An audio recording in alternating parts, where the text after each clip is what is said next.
मराठे युद्धात जिंकतात आणि तहात हरतात. मराठ्यांच्या गौरवशाली इतिहासाबाबत जेव्हा जेव्हा सांगण्यात येतं तेव्हा तेव्हा तहात हरण्याचं शल्य नेहमीच सांगितलं जातं. आता हाच इतिहास काल रिपीट झाला का? म्हणजे उपोषण मागे घेतलं, पण त्यातून कोण जिंकलं? मराठा आरक्षणाच्या आंदोलनाचं नेतृत्व करणारे जरांगी पाटील की जातीने मराठा असणारे मुख्यमंत्री एकनाथ शिंदे? नेमका डाव कोणी मारला? पाहुयात या व्हिडिओच्या माध्यमातून. नमस्कार, मी आरती आणि तुम्ही पाहताय बोल भिडू. सुरुवात करूयात मुख्यमंत्री एकनाथ शिंदे यांच्यापासून. एका बाजूला मुख्यमंत्री एकनाथ शिंदे बसलेत आणि दुसऱ्या बाजूला उपमुख्यमंत्री देवेंद्र फडणवीस बसलेत. दोघं मिळून पत्रकारांच्या प्रश्नांची उत्तरं देत आहेत.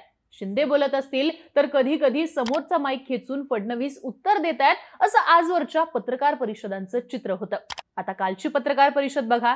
शेजारी ना अजित पवार आहेत ना देवेंद्र फडणवीस. एकट्या एकनाथ शिंदेंनी कालची पत्रकार परिषद घेतली, पत्रकारांच्या प्रश्नांची उत्तरं सुद्धा दिली आणि हे आंदोलन मागे घेतल्याचं क्रेडिट हे सर्वस्वी आपल्याकडे राहील याची पुरेपूर काळजी सुद्धा घेतली. झालेलं असं की आंदोलकांवर लाठीमार झाल्यानंतर देवेंद्र फडणवीस हे आरोपीच्या पिंजऱ्यात गेले होते. त्यानंतरचं डॅमेज कंट्रोल रोखण्यासाठी फडणवीस समर्थक आणि भाजपकडून फडणवीसांच्या काळात मिळालेल्या मराठा आरक्षणासहितच अण्णासाहेब विकास महामंडळ आणि सारथी सारख्या संस्थांच्या आर्थिक सोयींचा दाखला सुद्धा देण्यात येत होता.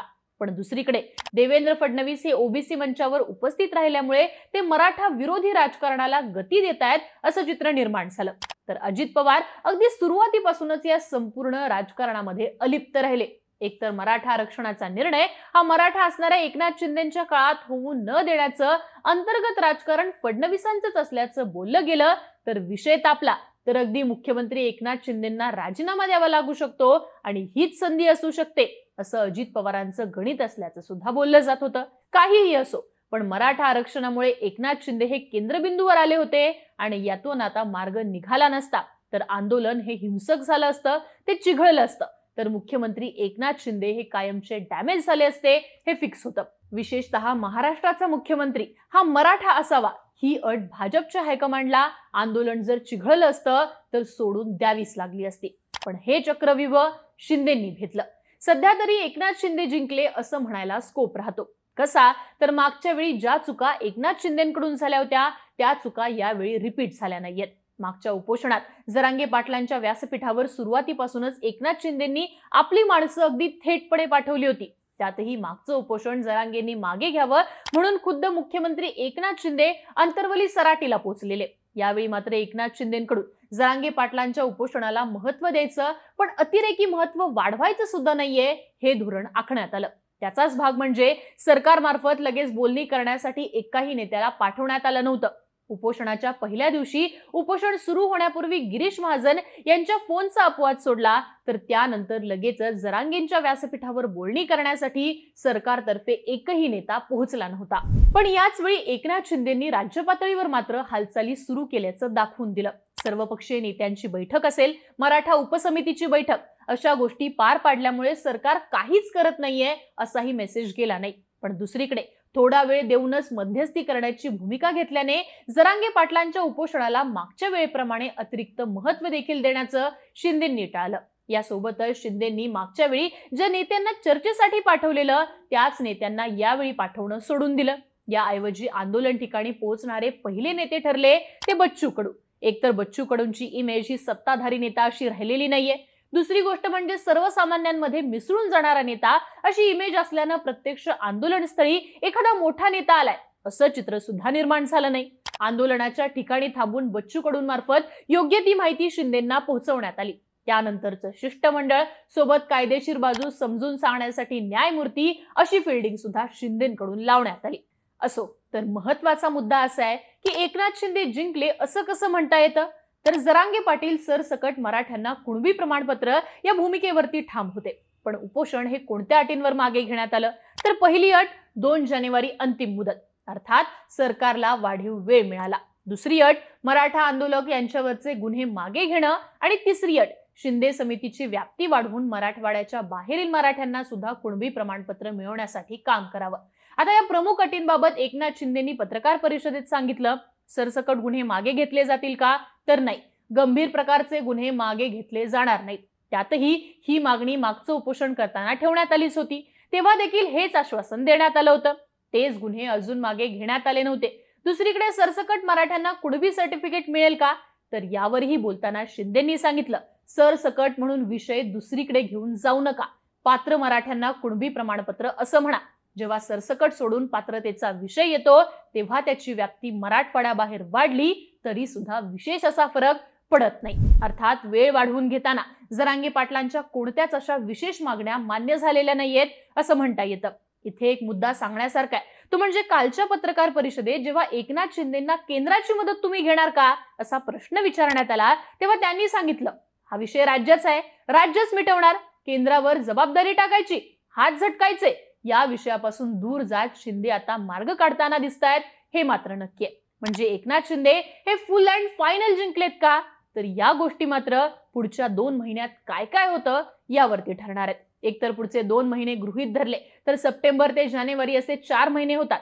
आंदोलनाची धग 4 महिने टिकवणं हे जरांगे पाटील यांच्या समोरचं प्रमुख आव्हान असणार आहे. त्यात जरांगे पाटलांनी मागे दिलेली 30 दिवसांची मुदत आणि या मुदतीत काही ठोस न करण्याचं सरकारी धोरण अंगलटी आल्याचा इतिहास आहे. अशा वेळी पुढचे 2 महिने सरकार आंदोलन शांत करण्याचे सर्व प्रयत्न करणार आहे हे मात्र नक्की आहे. म्हणजेच पुढच्या काळातील 2 महिन्यात एकनाथ शिंदे कसे डाव आखतात, मराठा समाजाच्या मागण्या मान्य करतात की जरांगे पाटलांचं वातावरण शांत करतात, यावरती खरा खेळ ठरणार आहे. तुर्तास तरी 2 महिन्यांचा वेळ देऊन शिंदेंनी बरंच वातावरण टाईट केलंय. एकीकडे मराठा आरक्षणाचं क्रेडिट हे आपल्याकडेच, या राजकारणात फडणवीसांना शह आणि संधी शोधणाऱ्या अजित पवारांना सुद्धा शह या राजकारणातनं शिंदेंनी दिलाय. आता बोलूयात ते मनोज जरांगे पाटील यांच्याबद्दल. मनोज जरांगे पाटील जिंकले की हरले, तर तुर्तास तरी जरांगे पाटलांनी स्वतःचं सामाजिक करिअर अण्णा हजारेंच्या दिशेने जाण्याचं रोखलं असलं तरी ते या मार्गाने सुद्धा जाऊ शकतील असं म्हणता येतं. जरांगे पाटील जिंकले की नाही हे सुद्धा पुढच्या 2 महिन्यातच ठरणार आहे. पण कालचं उपोषण मागे घेऊन जरांगे पाटील जिंकलेत का, तर ते सुद्धा त्यांच्या पातळीवर जिंकलेत असं म्हणता येतं. कारण हिंसाचारामुळे जरांगे पाटलांच्या हातातून आंदोलन जाईल असं चित्र दिसत होतं. हिंसाचार झाला तर मी वेगळा निर्णय घेईन असं विधानही जरांगे पाटलांना करावं लागलं होतं. दुसरीकडे सरसकट मराठ्यांना कुणबी प्रमाणपत्रांचा निर्णय हा तात्काळ होणार नाहीये याची जाणीव कुठेतरी जरांगे पाटलांना होतीच. फक्त आंदोलन मागे घेताना आपण मॅनेज झालो असं परसेप्शन कुठेही जाणार नाही याची काळजी जरांगे पाटलांना घ्यायची होती. आता राहिला प्रश्न उपोषण मागे घेताना जरांगे पाटलांनी केलेल्या घोषणांचा. तर या घोषणांमुळे जरांगे पाटील हे लंबी रेस का घोडा ठरू शकतात.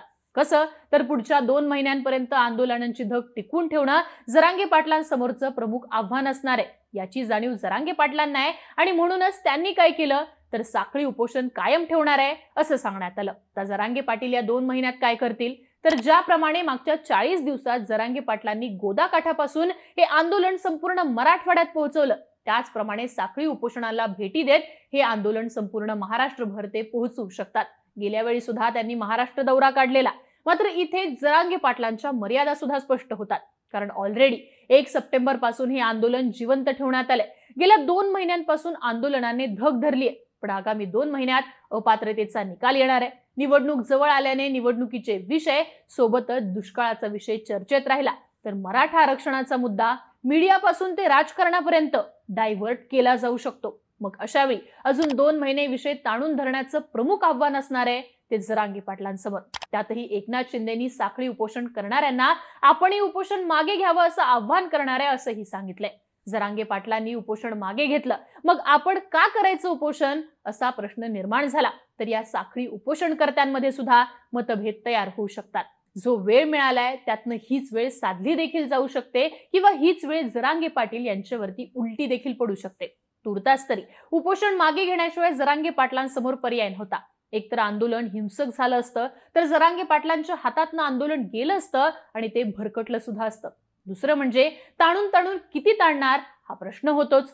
फक्त जरांगे पाटलांनी येत्या 2 महिन्यात जे काही ते करतील त्यातनंच त्यांची इमेज ठरणार आहे. त्यामुळे पूर्णपणे उपोषण हे मॅनेज झालं असं म्हणता येत नाही.